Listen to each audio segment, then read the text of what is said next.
দর্শক কে বলছেন, কোথা থেকে বলছেন, নাম বয়স বলে প্রশ্ন করুন। আমি বগুড়া জেলা থেকে বলছিলাম। আমি তানিয়া।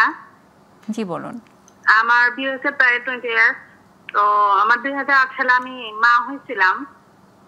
তো আমার একটা ছেলে হয়েছিল। হওয়ার পরে ও 4 বছর হলো মারা গেছে।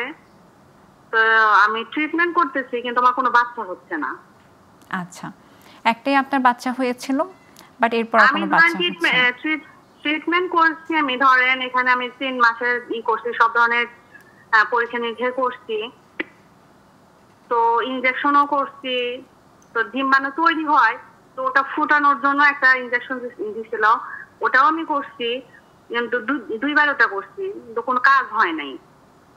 ঠিক আছে দর্শক, আপনি আমাদের সঙ্গেই থাকুন, আমরা আপনার প্রশ্ন উত্তর দেওয়ার চেষ্টা করছি। ম্যাডাম, ওনার বিয়ের অনেক বছর হয়েছে, ওনার একটা বেবিও হয়েছিল, বাট মারা গিয়েছে। উনি অনেক ধরনের ট্রিটমেন্ট নিচ্ছেন কনসিভ করার জন্য, বাট উনি কনসিভ করতে পারছেন না। এই ব্যাপারে আপনি কি মতামত উনিও দেবেন? ওষুধ নিয়েছেন, ইনজেকশন নিয়েছেন, এবং ডিমটাকে আবার ফুটানোর জন্য ইনজেকশন নিয়েছেন। তো এরকম 3 মাসের চিকিৎসা উনি নিয়েছেন। তা আমরা এই ক্ষেত্রে যদি আমরা প্রথমে আসলে 6 মাসের চিকিৎসার কথাই বলি।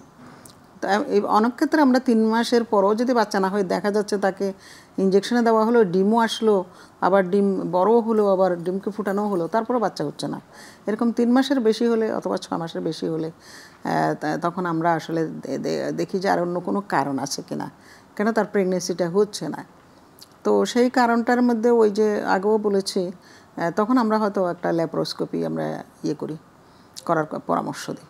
ওকে, ল্যাপারোস্কোপি করে যদি দেখা যায় যে কোনো সমস্যা আছে কিনা, বিশেষ করে এন্ডোমেট্রিওসিসের সমস্যা আছে কিনা।